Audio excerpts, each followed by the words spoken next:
Disadari atau tidak, ada makhluk lain yang hidup berdampingan dengan kita. Hanya saja kita tidak bisa melihat mereka, namun mereka bisa melihat kita.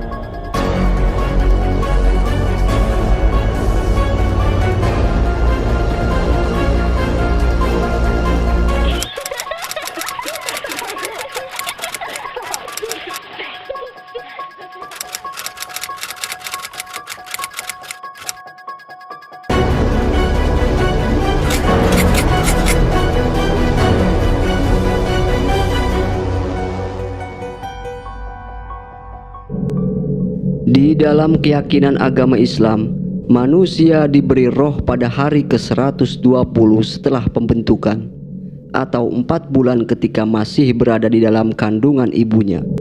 Dan bersamaan dengan itu, malaikat juga ditugaskan mendampingi roh manusia agar tidak terprovokasi oleh roh lain yang sudah menunggu roh manusia tersebut.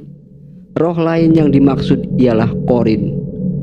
Qorin adalah roh sejenis jin yang sengaja hadir mendampingi untuk menyesatkan manusia, dan dia akan terus berusaha sampai ajal manusia tersebut tiba. Setelah manusia yang didampinginya meninggal, roh ini terkadang hadir di tengah-tengah masyarakat dengan karakteristik yang sama persis menyerupai manusia tersebut.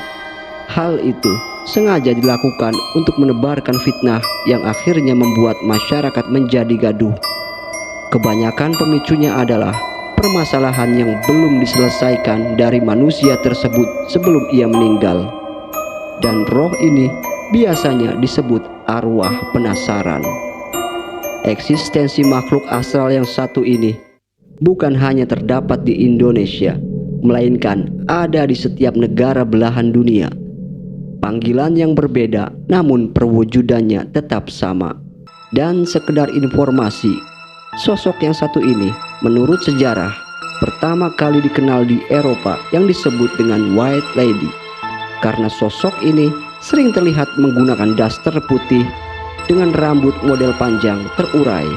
Sementara di Belanda dikenal dengan istilah vrouwen in wit yang digambarkan sebagai wanita perawat yang membantu persalinan. Kata vrouwen kemudian diadopsi oleh bangsa kita yang secara harfiah berarti perawan. Sedangkan di tanah air sendiri pertama kali ditemukan oleh seorang penguasa Kalimantan yang bernama Abdurrahman Al-Qadri. Saat ia sedang mencari ibu kota Kalimantan, ia bertemu dengan sosok ini di sebuah hutan saat sedang beristirahat, dan ia menyebutnya dengan nama Puntianak. Puntianak adalah sebuah akronim dari kata perempuan yang mati beranak, yang kemudian tersebar ke semua daerah di Nusantara dengan pelafalan yang berbeda-beda hingga sampai ke Jawa Barat yang disebut kuntilanak.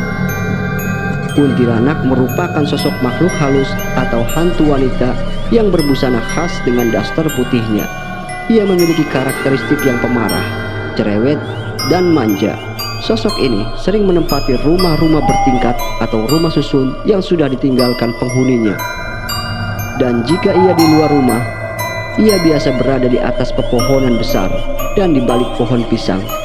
Makanan yang dikonsumsinya adalah sari bangkai hewan dan jenis bunga-bunga seperti sari bunga kantil dan bunga melati. Untuk minumannya, ia sangat menyukai sari darah hewan atau sari darah kotor manusia. Ia gemar sekali menjilati pembalut dan menghisap sari darah kotor tersebut. Sekedar pesan bagi para wanita, lebih baik mengubur daripada membuang bekas pembalut di pekarangan rumah, karena bisa memicu kedatangan makhluk ini. Dan saat rembulan terbentuk dengan sempurna, atau lebih tepatnya bulan purnama, ia kerap sekali duduk di atas rumah atau di atas pohon besar hanya untuk menghabiskan malam dengan memandang indahnya rembulan. Yang membuatnya dikenal luas adalah karena sifatnya yang usil dan suka mengganggu. Hal tersebut dikarenakan proses pembentukannya. Konon katanya, makhluk ini terbentuk dari manusia yang sudah meninggal dan kematiannya dianggap tidak wajar, sehingga arwahnya menjadi penasaran, lalu kemudian hadir kembali di tengah-tengah masyarakat untuk mengingatkan atau memberi pesan kepada manusia yang masih hidup. Pada tanggal 1 Juni 1994, pada sore hari, seorang wanita mengajak putranya pergi ke rumah dengan mengendarai sebuah mobil untuk menengok ibunya yang sedang sakit. Namun di tengah perjalanan, ia menemui kemacetan sehingga memutuskan untuk mencari rute lain agar bisa lebih cepat sampai di rumah ibunya. Jalan yang ia pilih melalui hutan dan perbukitan yang dikelilingi jurang-jurang curam yang sangat terjal. Kondisi jalan tersebut menguras semua tenaga wanita itu hingga ia mengalami kelelahan saat mengemudi.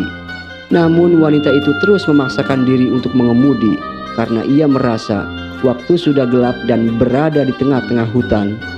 Karena ia kelelahan dan mencemaskan kondisi ibunya yang sedang sakit, wanita itu tak fokus dalam berkendara.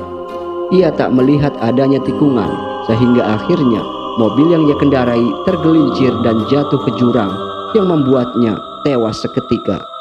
Sedangkan putranya yang berada di sampingnya hanya mengalami luka-luka dan pingsan. Anak itu terjebak di dalam mobil bersama jasad ibunya.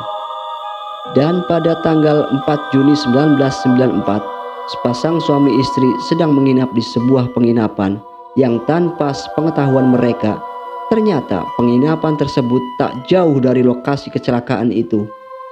Semula tak ada yang aneh dari penginapan itu, hingga pada malam berikutnya, sang suami tidur seperti biasa, namun tidak dengan istrinya. Ia terlihat gelisah. Ia merasa ada mata yang terus mengawasi yang membuatnya takut dan membangunkan suaminya. Dan setelah suaminya terbangun, ia mengatakan kalau ia tidak bisa tidur karena merasa ada yang terus mengawasinya. Sang suami pun berusaha menenangkan istrinya dan menyuruhnya untuk tidur. Namun ketika ia berusaha untuk tidur, rasa takut malah semakin kuat merasuki pikirannya dan membuatnya sekali lagi membangunkan suaminya yang sudah tertidur. Setelah terbangun kedua kalinya, pria itu melihat ekspresi wajah istrinya yang sangat ketakutan dan meminta pulang saat itu juga.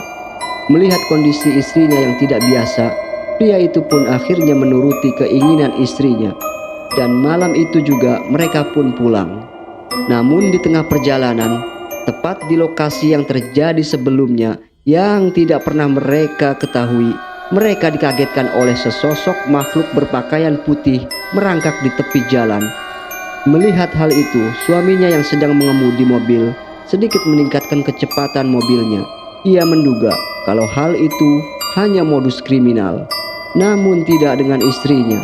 Wanita itu terus memperhatikan sosok tersebut dari dalam mobilnya. Hingga setelah mobil mereka melaju cukup jauh dari sosok itu, ia pun meminta suaminya memutar balik untuk memastikan wanita yang mereka lihat bukan korban dari tindak kejahatan.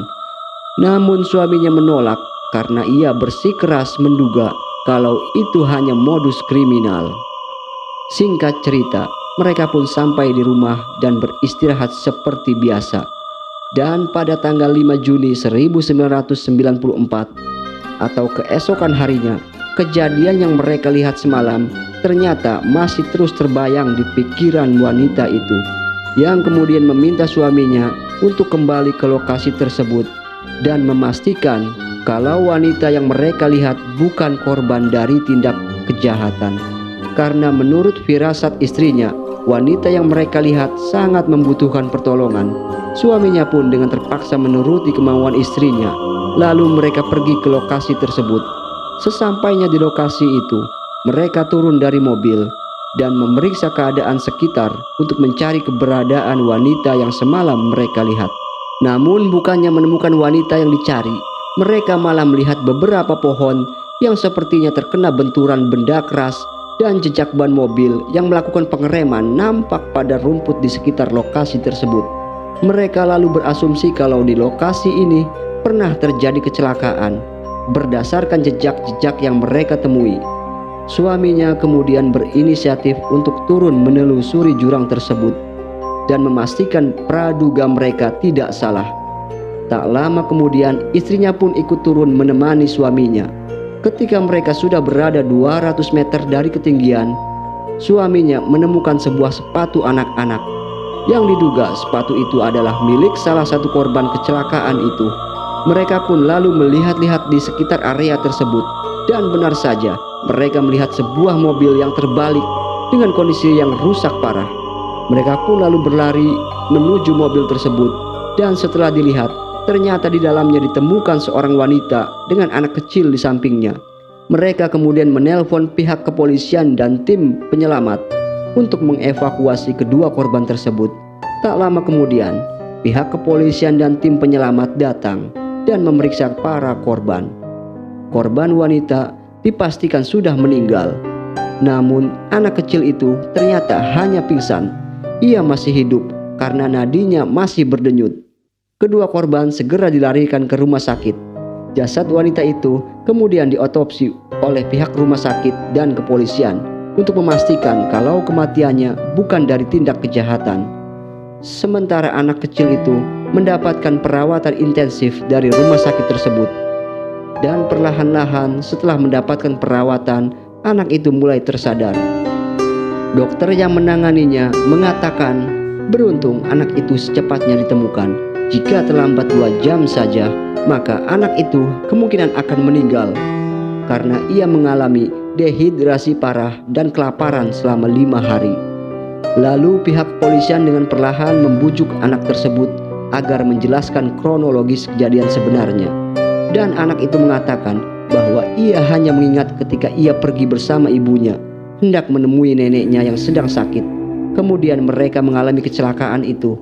Ia pun pingsan, dan setelah terbangun ia melihat ada sosok bayangan perempuan sedang berdiri di hadapannya.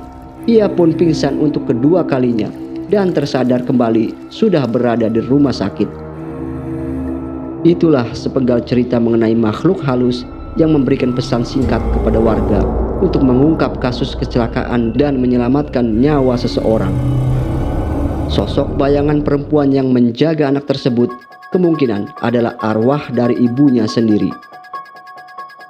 Jin yang jahat atau setan akan terus berusaha menyesatkan manusia melalui pikiran dan rasa takut dengan atau tanpa perantara. Terlepas dari benar atau tidaknya narasi kami, silakan penikmat doser yang simpulkan dan tinggalkan pendapat Anda di kolom komentar. Wallahu a'lam bishawab.